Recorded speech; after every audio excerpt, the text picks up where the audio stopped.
A few months later, it's March. My 27th birthday is April. And in March, I ended up having this event happen to me. Supernatural. This being came and got me and took me out of my bedroom, and I was flying up northeast over Canada, and I could see this orangish reddish speck in the sky as I'm going up to it, and I'm thinking, okay, I know what this is an answer to, you know. But before I could ask the question, the being that was taking me there was telepathic, and it answered the question before I could ask it, and it told me, no, my orders are to take you there. And I'm like, oh, great, I understand orders, that, you know, I'm going there no matter what, right? So I got taken to the lake of fire. Well, as I'm there at the lake of fire, I got burned in a very different, strange way. And it was inside my nostrils. It reminded me of, you know, you have a puppy and you're trying to get them to go potty outside. You kind of rub their nose in it and you take them outside and they figure it out real quick. So in this particular case, it was like that. And when I got back, I was thankful I got back. It was a return ticket. And I got back and I was scared to death. I'm one of those people that can have a bad dream, and it's not a big deal. I can go right back to sleep, continue the bad dream, wake up, no big deal, go back to sleep. But that there just shocked the heck out of me. And one of the things that I noticed in the process of that was the fact that every time I breathed through my nose, it was like someone broke fresh smelling salts in front of my nose, and it hurt. And I could smell that sulfur type of smell, you know, and it's like, you know. And so what I ended up doing is I had a bottle of pure aloe vera juice. So I was snorting pure aloe vera juice every half hour on the hour, you know, because I thought, well, this will heal it. And of course, it didn't work. And so I had that happen to me for 3 days. Every time I breathed through my nose, it was like snap smelling salts breaking in front of my nose.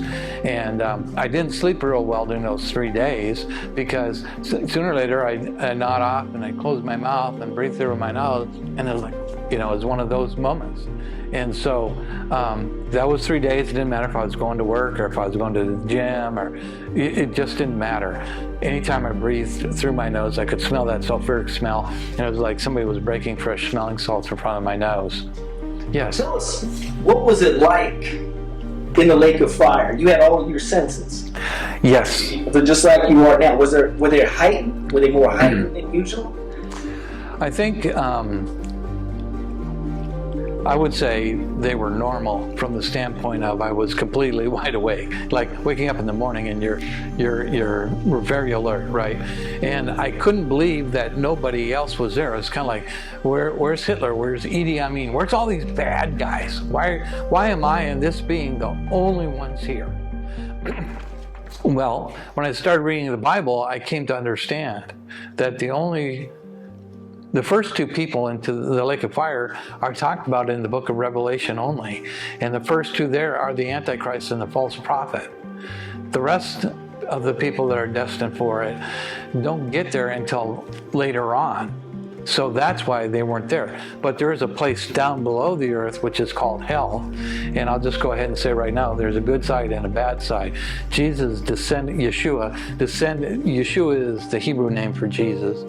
And he descended, when he died, he descended into hell. And then on the third day, he rose up from hell. So, and we know that is where that is located. You can't descend if it's the lake of fire up here. Well, in Revelation chapter 20, when we get to that point of talking about that, it says that at the great white throne judgment, where everybody and everything gets judged at that point, that all of hell gets thrown into the lake of fire. And trust me, it's not a place you want to go to.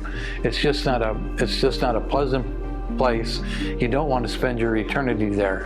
And I should say right now, when you look in the mirror, you're looking at the guy or gal who is responsible for your eternity.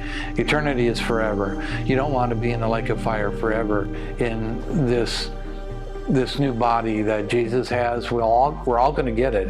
Revelation chapter 20 says we're all going to be raised up at one point in time.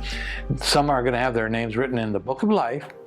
And you don't have to be this great super saint to get your name written in the book of life. All you got to do is get your heart right before God. And if you get your heart right before God, then the rest of it doesn't matter.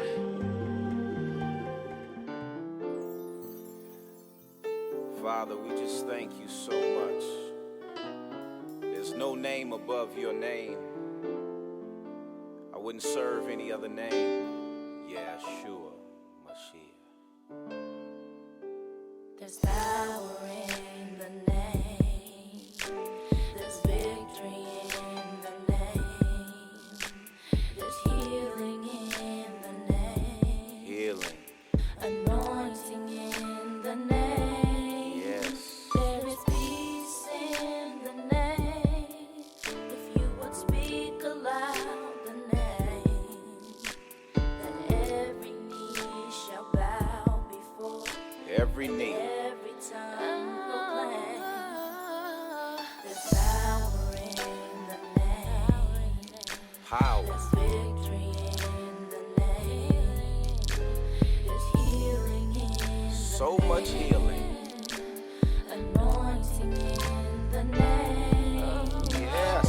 There's peace in the name. Peace. If you would speak aloud the name, every knee shall bow. Every knee.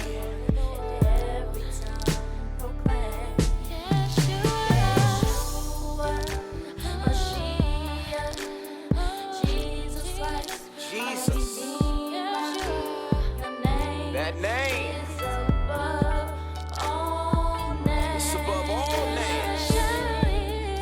And let us shout it to every nation. Every nation. You're the rock of our salvation. It's the rock. Yeshua, we bless your name. We bless your name. We bless your name. Yeshua, Yeshua. we bless We bless your name.